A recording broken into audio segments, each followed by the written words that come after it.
자, 이어서 2교시 진행하도록 하겠습니다.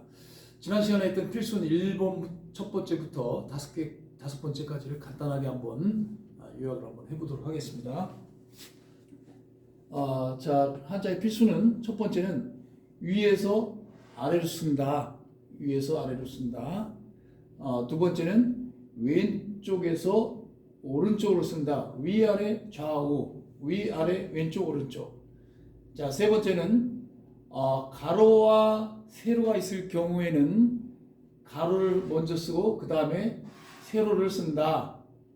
네 번째, 좌우에 대칭이 있을 경우에는 가운데를 먼저 쓴 다음에 좌우측을 쓴다.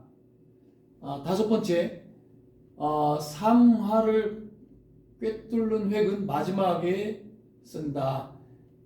이런 경우에도 뭐 좌우 대칭이 있을 수 있겠지만 네 번째하고 다섯 번째는 대단히 비슷한데 요거는 좌우 대칭으로 있는 겁니다. 이것도 뭐 대칭이 있을 수는 있겠습니다만 뭐 같이 붙어 있거나 그런 개념으로 생각을 하면은 좀 틀리다고 볼 수가 있습니다. 요걸 좌우 대칭이 있는 가운데 네 번째 같은 경우는 물 숫자 같은 경우가 이렇게 되겠죠. 좌우 대칭이 있으면서 붙지는 않았고 상하 꿰뚫는 마지막 획은 가운데 중자 같이 이렇게 해서 붙어 있는 경우, 그런 경우를 얘기할 수가 있겠습니다.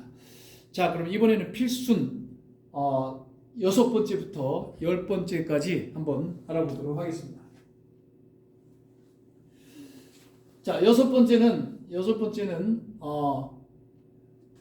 아까는 위에서 아래로 내려오는 가로 세로인데 이번에는 좌우를 꿰뚫는 획은, 즉 좌측에서 오른쪽으로 꿰뚫는 획은 맨 나중에 한다고 이렇게 되어 있습니다. 어미모자를 한번 보겠습니다. 하나, 둘, 셋, 넷, 다섯 이렇게 해갖고 마지막에 좌우를 꿰뚫는 획을 맨 나중에 쓰도록 되어 있습니다. 어미모자입니다. 자, 이런 사례가, 여섯 번째 사례가 어떤 한자가 있나 한번 같이 보겠습니다. 자, 좌우를 꿰뚫는 획은 맨 나중에 한다고 했습니다. 계집례 한번 보겠습니다. 하나, 둘, 셋. 그래서 좌우를 꿰뚫는 한일자를 맨 나중에 쓰게 됩니다. 자, 하나, 둘, 셋. 맨 마지막에 한일자를 씁니다. 여기도 마찬가지 하나, 둘, 셋, 넷. 그래서 좌우를 꿰뚫는 획은 맨 나중에 하도록 되어 있는데 예외인 경우가 있습니다. 아까도 얘기했지만 한자는 수천 년에 걸쳐서 여러 사람들이 만들어 쓰다 보니까 지역마다 조금씩 틀린 것도 있습니다. 국가마다 필순이 조금씩 틀린 것도 있습니다. 그리고 글자에 따라서는 요렇게 그 순서에 맞지 않게 쓰는 게 좀 더 편리하고 빠르고 또 미관적으로 좋다. 이럴 경우에는 또 이렇게 예외가 돼서 쭉 내려오면서 쓰는 그런 한자도 있습니다. 많지는 않습니다만 그런 게 있기 때문에 좀 받을 필요가 있었습니다. 세상 세자는 하나, 맨 나중에 해야 될 걸 제일 먼저 좌우를 꿰뚫는 획을 제일 먼저 하나, 둘, 셋, 넷, 다섯 이렇게 해서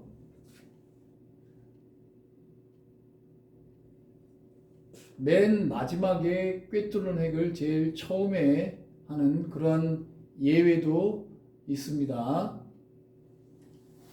자, 그럼 7번째 한번 보도록 하겠습니다. 자, 7번째 한자의 필수는 몸이죠. 몸. 그 다음에 안에 있고 그 다음에 닿는 건데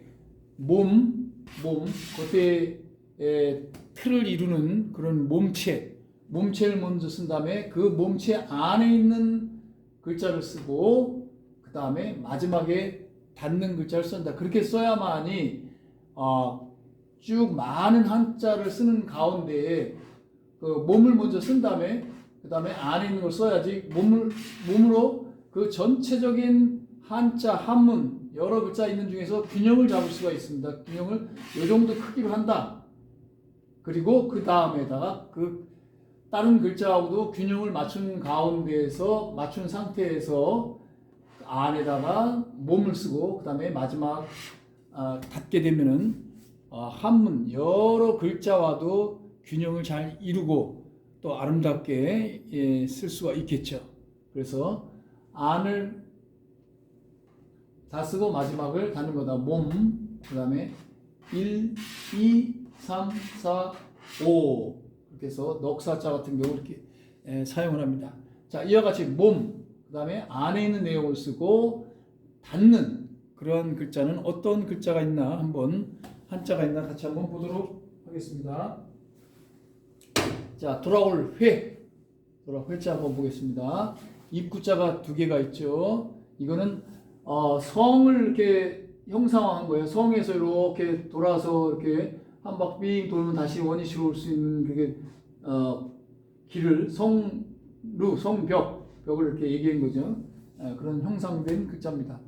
자, 이것도 보면은 먼저 몸을 먼저 쓴다. 여러 한자와 쓸 때 균형을 먼저 거기에 적당한 균형을 먼저 자리를 잡습니다. 자리를 잡은 다음에 그 다음에 몸을 쓴 다음에 마지막 닫기 하는 순서대로 하는 겁니다. 그런 글자에는 마찬가지 옛 고자도 하나, 둘, 셋, 넷, 다섯, 여섯, 일곱, 여덟 이렇게 쓴 겁니다.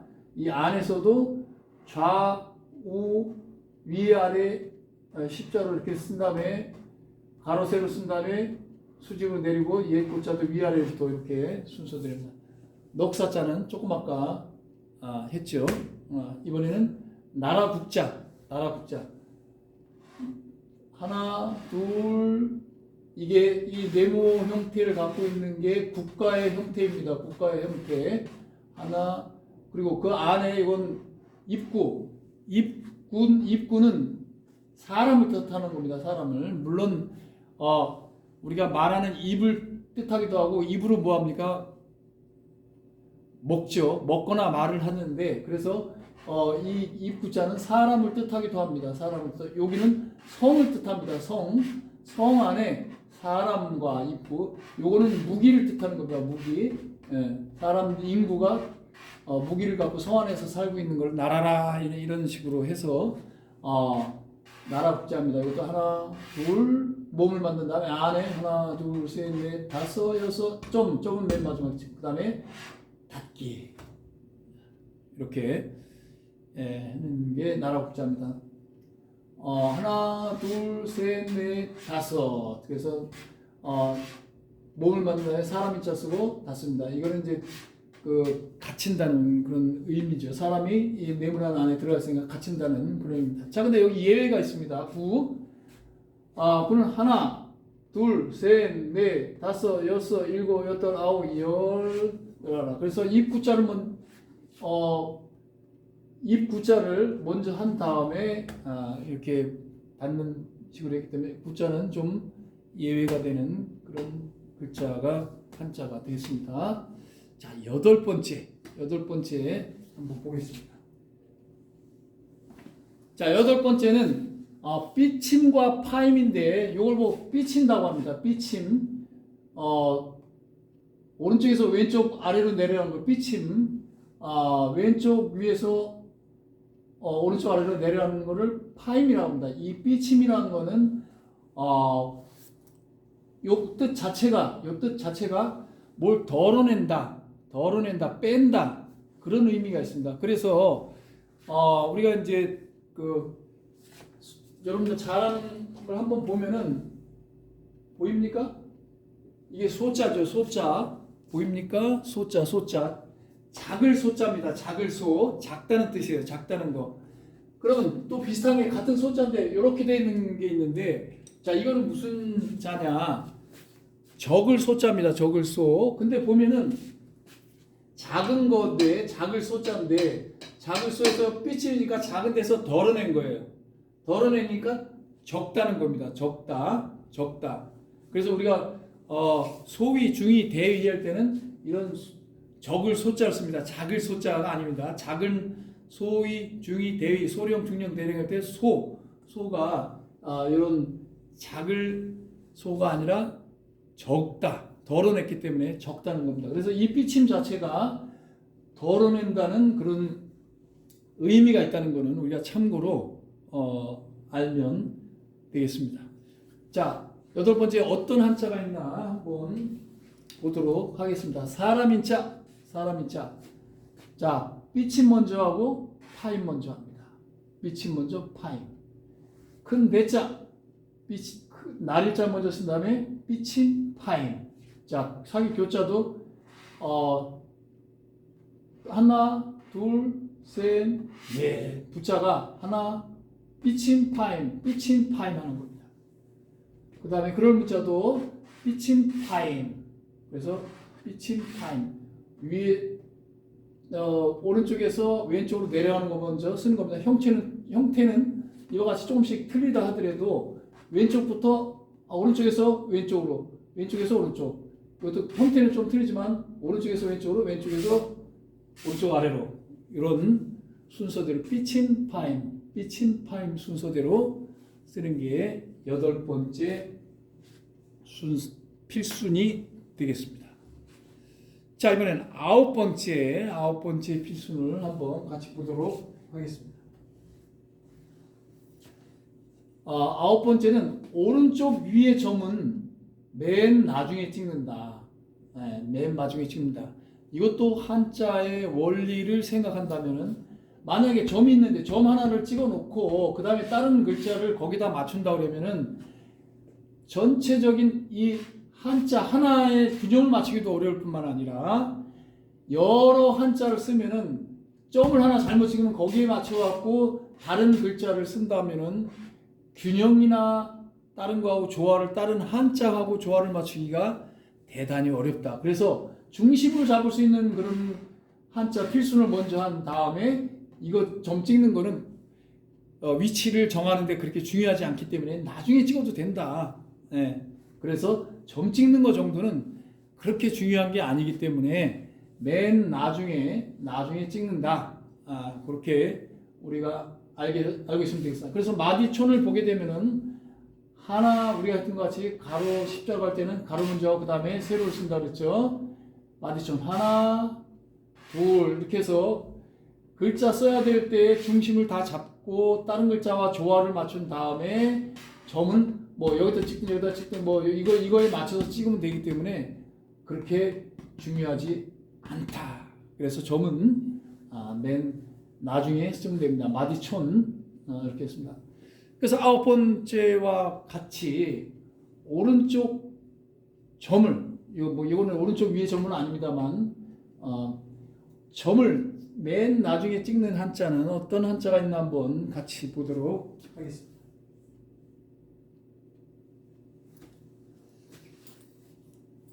자, 대신한다는 그런 대리 뭐 이렇게 할 때 대자인데, 자, 사람인 표현을 먼저 쓴 다음에 하나, 둘 한 다음에 마지막에 점을 찍는 겁니다. 그 다음에 개견자도 날일자부터 하나, 둘, 셋, 넷 중심을 먼저 다 잡은 다음에 점 찍는 거는 전체적인 균형 잡는데 그렇게 중요하지 않기 때문에 먼저 다른 필순으로 한자의 균형을 잡은 다음에 점은 나중에 찍으면 되겠습니다. 9할구 마찬가지입니다. 하나, 둘, 셋, 넷, 다섯, 여섯 한 다음에 마지막에 점을 찍어주면은 9할구자가 되겠습니다. 그래서 9번째 필수는 오른쪽 위에 점은 맨 나중에 찍는다. 뭐 꼭 오른쪽이 아니라 아까 마디촌에서 보듯이 일반적으로 점 찍는 거는 그다지 중요한 게 아니, 그 한자의 균형을 잡는데 다른 한자와의 조화를 이루는데 그다지 중요하지 않기 때문에 점 찍는 것은 맨 나중에 찍는다. 이렇게 알고 있으면 되겠습니다. 다음 보겠습니다. 10번째입니다. 마지막 대망의 10번째. 책받침류는 책받침이라는 건 한자에서 글자의 밑을 받치는 겁니다. 왼쪽에서 오른쪽으로 이렇게 받치는 겁니다. 책받침리는 나중에 쓴다.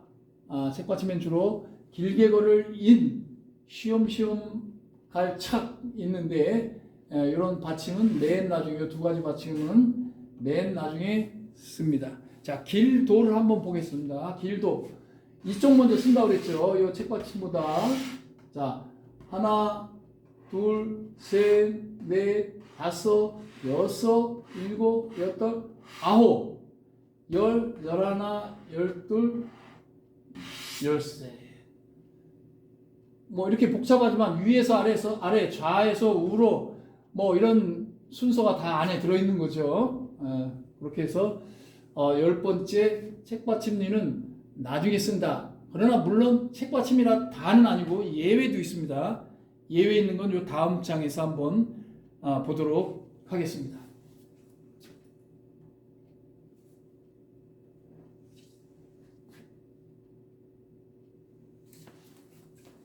자, 10번째 책받침리는 나중에 쓰는데 길게 걸을 인 해서 세울 건설하다 이런 데 건인데 마찬가지 이쪽 먼저 쓴 다음에 책받침 길게 걸을 인을 나중에 쓴다. 조정전 마찬가지 먼저 쓴 다음에 나중에 씁니다.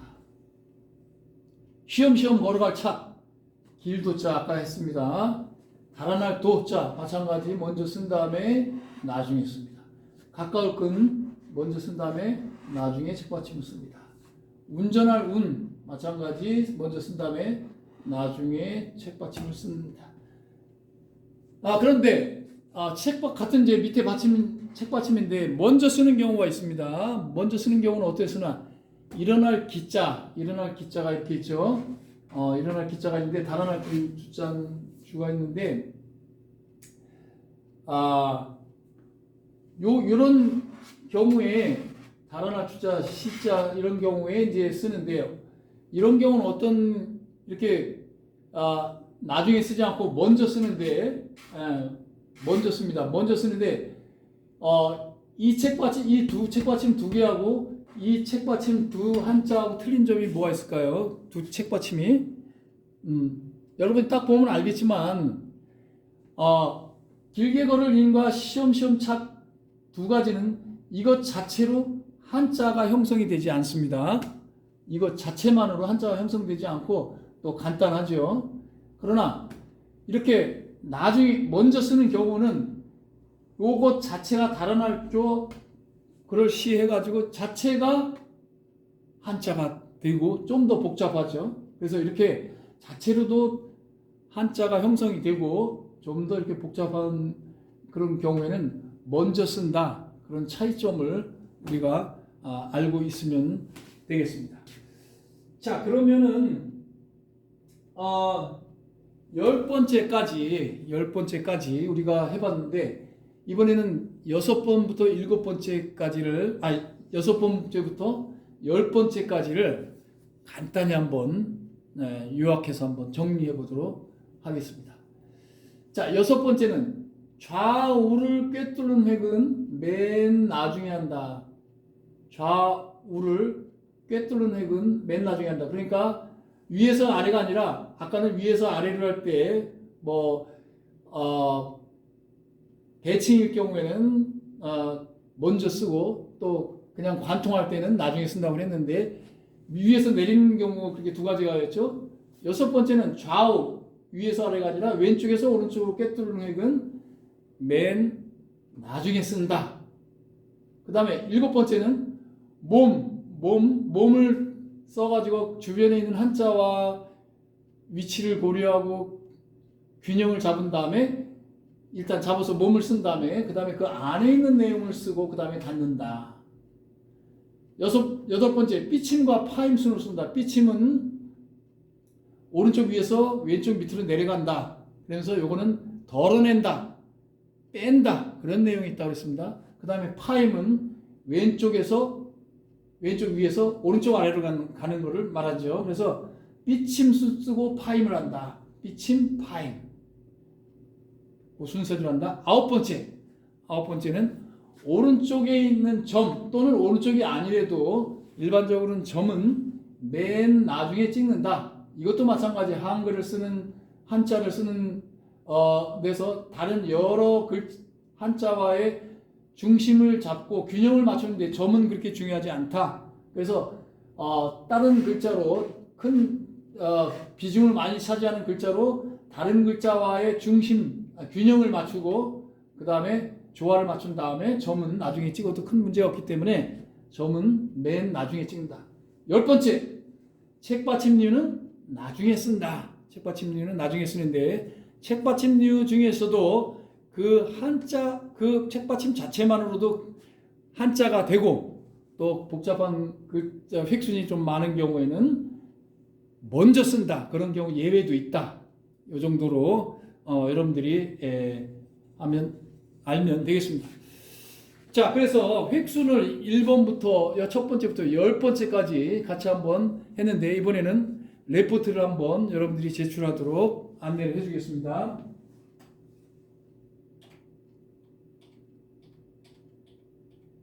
자, 이건 생략을 하고 레포트는 필순 10가지를 설명하시오. 첫 번째,